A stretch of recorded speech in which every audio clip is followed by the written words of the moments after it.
গাজওয়াতুল হিন্দ। ইমাম মাহদির আবির্ভাবের সময়গুলোতে হিন্দুস্তানে মুসলিম ও মুশরিকদের মাঝে এক যুগান্তকারী লড়াই হবে। রাসূলুল্লাহর ভাষায় এই লড়াইয়ের নাম গাজওয়াতুল হিন্দ। প্রিয় ভাই ও বোন, উপমহাদেশের চলমান পরিস্থিতির দিকে তাকালেই আপনারা দেখতে পাবেন গাজওয়াতুল হিন্দের প্রেক্ষাপট রচনার প্রক্রিয়া এখন থেকেই শুরু হয়ে গেছে। হিন্দুত্ববাদের কালো কুয়াশায় দ্রুত ঢেকে যাচ্ছে উপমহাদেশ। এই নিয়ে বিভিন্ন মজলিসে আমরা পূর্বেও আলোচনা করেছি।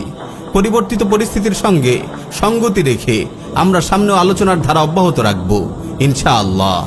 গাজওয়াতুল হিন্দ রাসূলুল্লাহর প্রতিশ্রুত এক মুবারক জিহাদ, যে জিহাদে অংশগ্রহণ করার জন্য স্বয়ং সাহাবায়ে কেরামও লালায়িত ছিলেন। সুনানে নাসাই, মুসনাদ আহমদ, মুস্তাদরাক হাকিম সহ আরো অনেক হাদিস গ্রন্থে বর্ণিত একটি হাসান হাদিসে এসেছে, সাইয়্যিদুনা আবু হুরায়রা রাদিয়াল্লাহু তাআলা আনহু বলেন, ওয়া'আদানা রাসূলুল্লাহ সাল্লাল্লাহু আলাইহি ওয়াসাল্লাম গাজওয়াতাল হিন্দি ফাইন আদরাকতুহা উনফিক ফিহা নাফসি ওয়া মালি ওয়া ইন কুতিলতু কুনতু আফদালাশ শুহাদা ওয়া ইন রাজা'তু ফাআনা আবু হুরায়রা আল মুহাররার। রাসূল সাল্লাল্লাহু আলাইহি ওয়াসাল্লাম আমাদেরকে গাজওয়াতুল হিন্দের প্রতিশ্রুতি দিয়েছেন, আমি যদি সেই জিহাদ পেয়ে যাই তাহলে আমি আমার জান মাল সবকিছু তাতে কুরবান করব। এতে যদি শাহাদাত বরণ করি তাহলে আমি হব শ্রেষ্ঠ শহীদ, আর যদি গাজী হয়ে ফিরে আসি তাহলে আমি হব জাহান্নামের আগুন থেকে মুক্তিপ্রাপ্ত আবু হুরায়রা। প্রিয় ভাই ও বোন, মোবারক এই জিহাদে অনেক রক্তক্ষয়ী ও সর্বগ্রাসী লড়াই হবে। আল্লাহর ইচ্ছায় অবশেষে মুসলিমদেরই বিজয় হবে। নুআইম বিন হাম্মাদ সংকলিত কিতাবুল ফিতানে বর্ণিত একটি হাদিস এসেছে, রাসূল সাল্লাল্লাহু আলাইহি ওয়াসাল্লাম ইরশাদ করেন, লা ইয়াগজুয়ান্নাল হিন্দা লাকুম জাইশুন ইফতাহুল্লাহু আলাইহিম হাত্তা ইয়াতু বিমুলুকিহিম মুগাল্লালিনা বিসসালাসিল ইয়াগফিরুল্লাহু যুনুবাহুম ফায়ানসারিফুনা হিনা ইয়ানসারিফুন ফায়াজিদুনা ইবনা মারইয়ামা বিশাম। তোমাদের একটি দল হিন্দুস্তানে লড়াই করবে, আল্লাহ তাআলা সেই দলের যোদ্ধাদের বিজয় দান করবেন।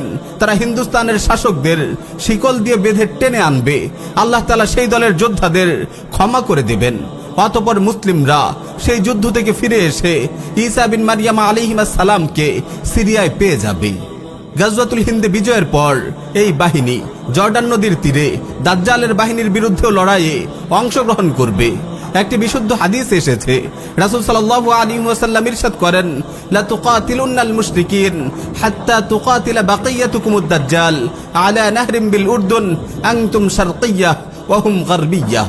নিঃসন্দেহে তোমরা মুশরিকদের বিরুদ্ধে যুদ্ধ করবে, এমনকি এই যুদ্ধে তোমাদের অবশিষ্ট মুজাহিদরা জর্ডান নদীর তীরে দাজ্জালের সঙ্গে যুদ্ধে লিপ্ত হবে।